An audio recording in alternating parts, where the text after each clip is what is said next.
mga kapwa ko content creator na malapit nang mapuno ang kanilang 60k minutes viewed at umabot na ng 5,000 followers. Ito ang maipapayo ko sa inyo mga idol, na ngayon pa lang na malapit na kayong magkakaroon ng in-stream ads ay simulan nyo ng linisin ang inyong mga account.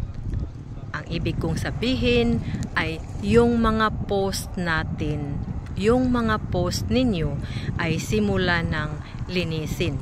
Yung mga bawal kay Meta na mga post ay simulan ng i-delete. Bakit? Kung under review ng inyong mga profile ay mahirapan na kayong i-delete yung sasabihin ni Meta na may issues or may violations. Minsan, yung mga 5 months ago na mga videos na ayaw niya ay ipa-delete. So, mahirapan na kayong hanapin yun para burahin. Kaya ngayon pa lang ay alamin na kung ano-ano ang mga bawal na mga videos.